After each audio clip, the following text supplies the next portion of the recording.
Hello, everyone, and welcome to this episode. I am really excited today because we're going to be talking about both mystery and intuition. So many times I get questions around, oh, my intuition, it can seem so mysterious, and yet many of us do enjoy solving a good mystery. So I felt like today it would be just fun and fascinating to tackle this idea of mystery and intuition. So, this whole idea of mystery in a very practical sense, when we look at it, is that our brains were really hardwired to want to solve problems. We get very curious, right? There's this air of mystery around a person, a thing, a place, and it just captivates us, and we want to learn more about it. Okay, so in some of the research that's been done, it's been found that as humans, when we're able to dig in to this idea of mystery, we actually get very distracted from our own concerns. And we almost step back into what many of us probably experienced as children, where we were just really curious about something the first time we were seeing it. So, if you can recall maybe being out in nature and you saw an animal maybe for the first time, or you saw fish like jumping up out of a pond and then back into the water. You may have seen it on TV, you may have seen it in a book. However, when you see it with your own eyes for the first time and all your senses are taking it in, we become hyper focused on just being in that moment. And so this idea of mystery and being caught up and solving problems does remove us from our everyday concerns. So in many ways it can be very therapeutic. So that's why you'll see people that love to do puzzles, right? Or they have different games maybe they play on their cell phone, because it is a form of escape and distraction from some of the normal stressors that we encounter each day. And it's really good in terms of also training our brains and the neuroplasticity behind our brains, and preventing things, very practically, such as Alzheimer's or dementia as we age. So there's a really practical sense around this mystery. And then there's also this internal drive that each of us have. And so that internal drive is to discover what we can't see, right? We're also very fascinated with what the eyes can't see, what we can't sense with our own perceptions. And so I wanted to just use this example. It's kind of like if you're in your house and you start to hear a strange noise. The first thing that happens is that we go and we start looking, right? Where's that noise coming from? Can I find the source of that noise? So we become really curious, and the mystery's already started for us. Where is it? I hear it in this direction. I'm going to take so many steps this way. Oh, wait, now it sounds like it's moved. I'm going to go over in this direction. And so it really engages us right from the beginning. And then what happens is, as you start to narrow in, like on where that noise is coming from. So let's just say in this example, you realize it's coming from a vent, right, in your house. And so you start tracking then through your house, which vent in which room and where does that vent connect to. And so your brain is already starting to formulate a solution to this mystery, right? Or you're about to solve the puzzle using all these clues that you're coming upon as you happen through your house. And so then eventually what happens is that as you've engaged all your senses, you start to solve the mystery. So you've been completely, like, each of those sounds, each of the steps you've taken, it's attracted you more and more into finding the solution, until ultimately you solve the mystery and you realize one of the vent covers is closed. There's something that your child stuck in there and it's rattling as the fan is running. And we see this play out over and over each day in our lives. So many times we think and we feel that we're in the moment of solving a problem. And I'd really love to challenge everyone listening to take some of the problems we feel like we encounter every day, and how can we start to view those more as a mystery? How can we start to create fun and fascination around these problems that we have by turning them more into mysteries that we get to solve. And so when we're in that very logical problem solving space, that involves the frontal lobe of our brain. So there's a lot of reasoning going on. We're drawing logical conclusions. We may be researching, looking things up online, reading books, talking to other people that have experience in those areas. So our frontal lobe is very turned on at that point. It's super engaged in this process of problem solving. What sometimes happens when we're in this course of problem solving, or we're on this journey, if we're starting to turn it into a mystery and we're getting really curious, is that we do start to get intuitive hits.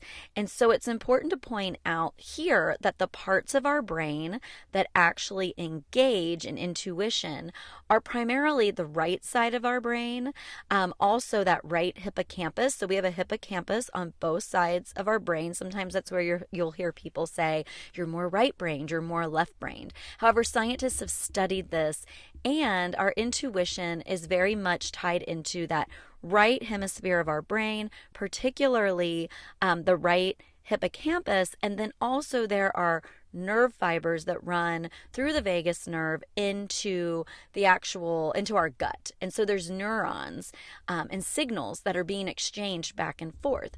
And this is where the whole idea of following your gut instinct comes into play. So there's definitely a mind-body connection with our intuition. Now, what I find really interesting in the research that I have done is that they communicate both ways. So the vagus nerve, that intuitive side of our brain, is actually communicating through all these nerve fibers down into the gut. So it actually goes over the heart space, over, into our gut area, over those organs. And so you'll feel like you have this, that feeling in the pit of your stomach. Sometimes it's dread, sometimes it's excitement.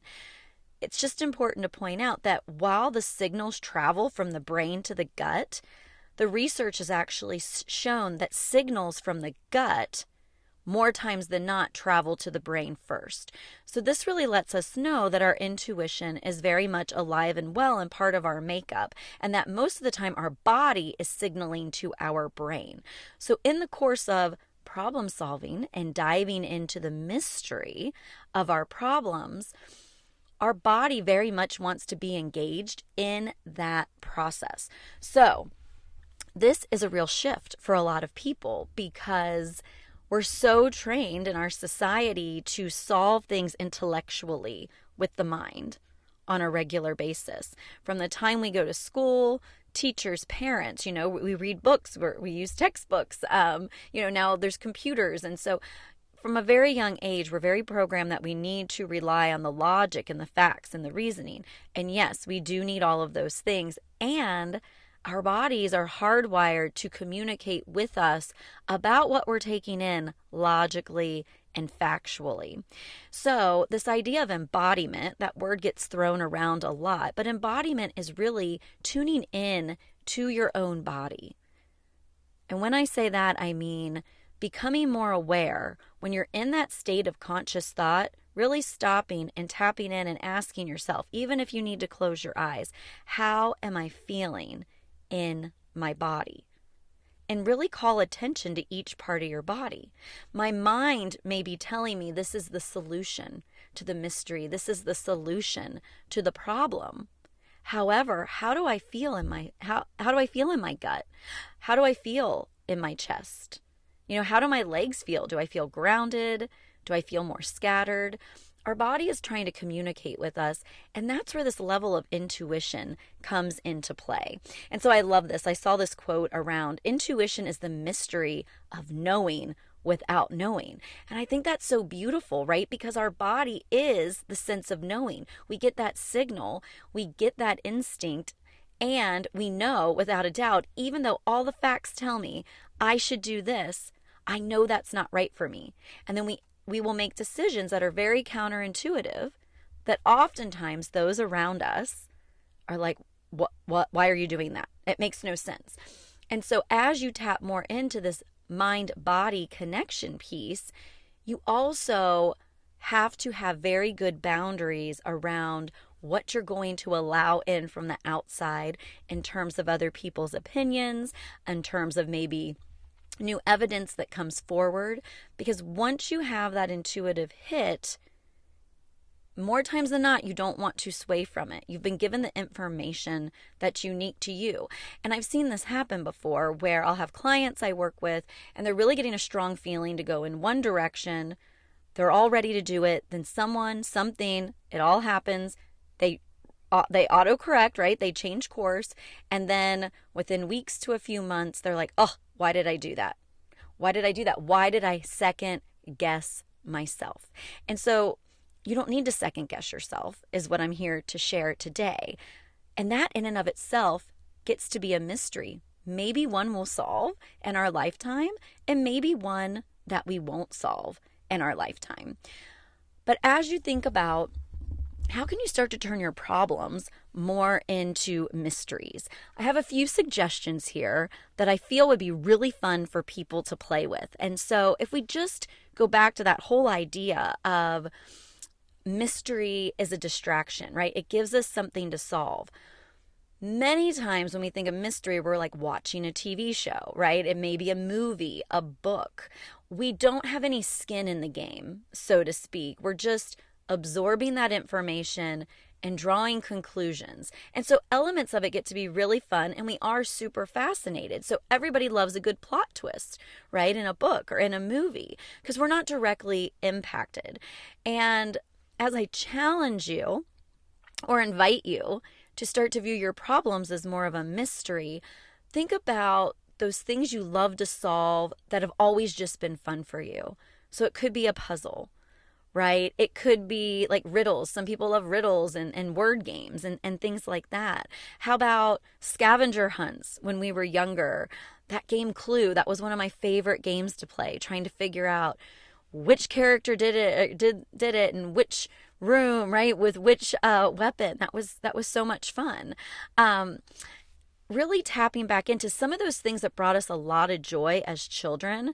How can we start to create this reframe for ourselves around our problems and this element of mystery that lies in our problems? What if solving a problem we're currently up against really just gets to be a scavenger hunt? Of looking for this clue, of going over here and finding this information, until you've collected all of it and you can put it together in a way that's both logical and it feels good in your body. What if it is you're just trying to put this giant puzzle together? Many of us have done that our entire lives, right? We've made decision after decision. And if we really step back and reflect, we've put together this amazing puzzle. The pieces may not have always matched up. It may not have always seemed like it was going to make sense, but with a few turns, right? Little bit of redirection, that piece snapped right into place. And it became very clear to us what we were meant to do next. And I feel like in the world we live in right now, we know we live in uncertainty. We wake up to it on a daily basis. So how do we take this uncertainty that we're encountering day in and day out and give ourselves a reframe that gets to feel a little bit lighter? It doesn't have to be heavy. We get to choose moment to moment. Is it heavy right now, or can I choose for it to be lighter? How can I make this more fun in the moment? How can I make this more fascinating, right? How can I make this more enjoyable? Ask yourself that every time you're up against the problem that seems insurmountable, because there is always a reframe and you always get to choose again. And as you choose again, you're actually leaning into your intuition more and more. If your body's telling you this doesn't feel right, your mind then gets to choose again.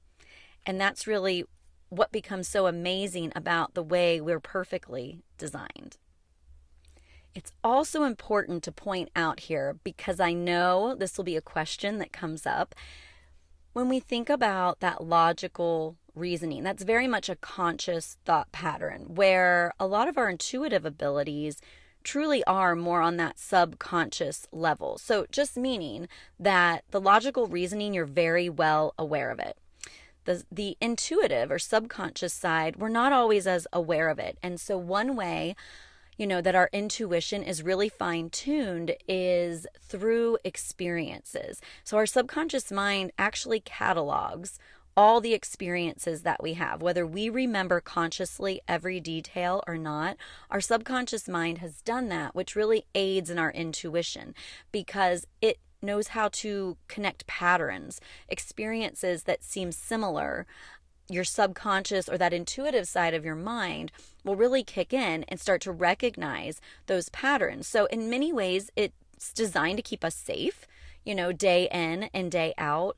And also when our conscious mind starts to recognize an old pattern that doesn't serve us, this is where we do have the power of the reframe. This is where we get to flip the script quite literally and reprogram our subconscious mind and redirect our intuition. So when you're getting those feelings in your body as you step more into embodiment, just allow yourself to remember, okay, I have that weird feeling in my stomach, and ask yourself, well, is it excitement or is it dread? And, whichever one it is, then ask yourself, when have I had this feeling before? What were the circumstances like? So then you can start to recognize in your conscious mind the patterns that are there, the ones that you're able to recall, knowing that we can't recall everything. Our brains aren't capable completely of that. However, it is all stored.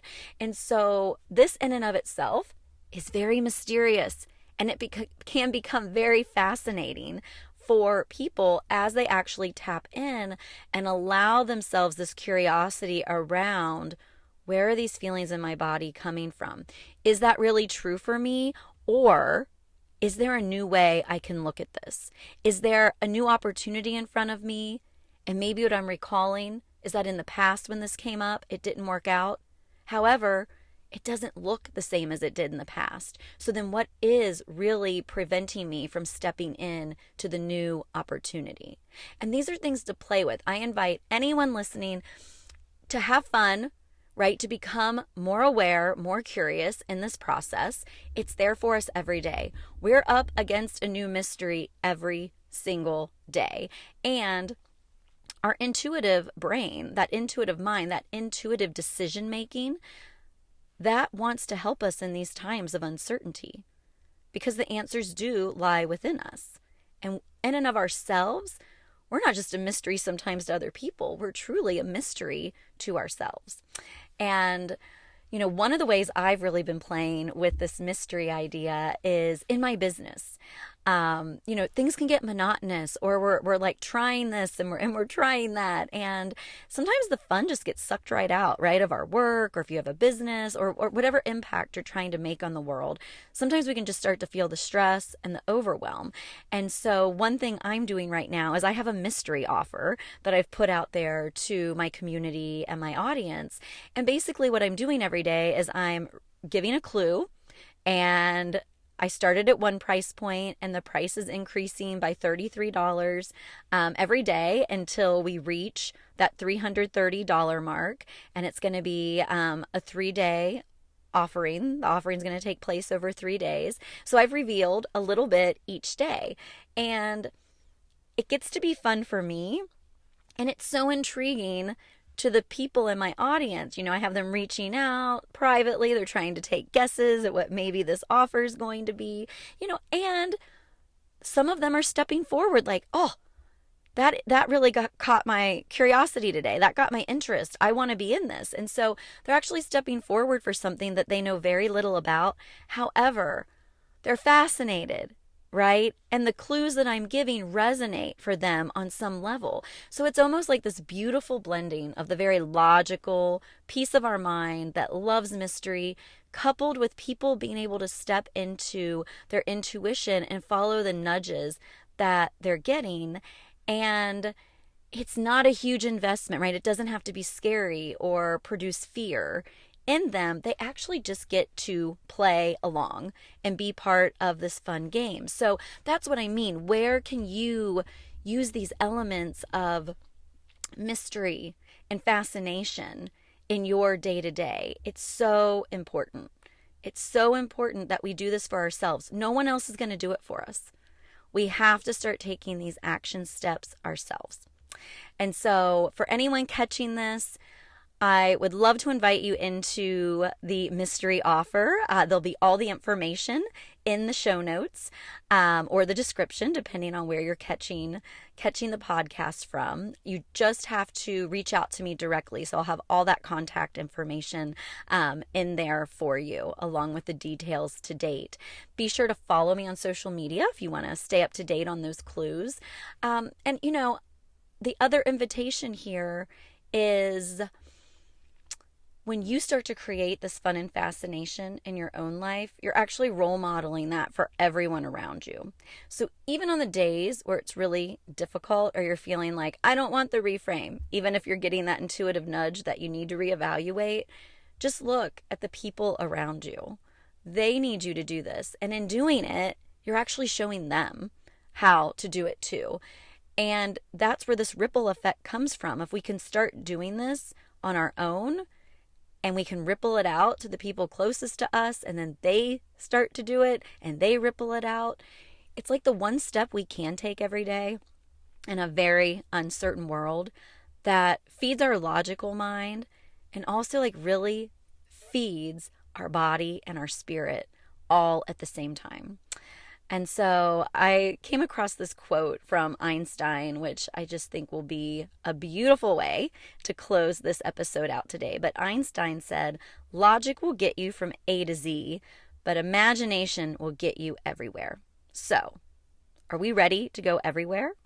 I'm ready to go everywhere. I have a feeling if you're listening, you're ready to go everywhere too. So, thank you for being here today. Please make sure you subscribe if you're enjoying the podcast, share it with other people, and I'd be so appreciative if you wouldn't mind going in and rating it. I am so excited. There have been so many listens and I'm getting so much positive feedback. So thank you for showing up and listening to me every week, and I will see you next time.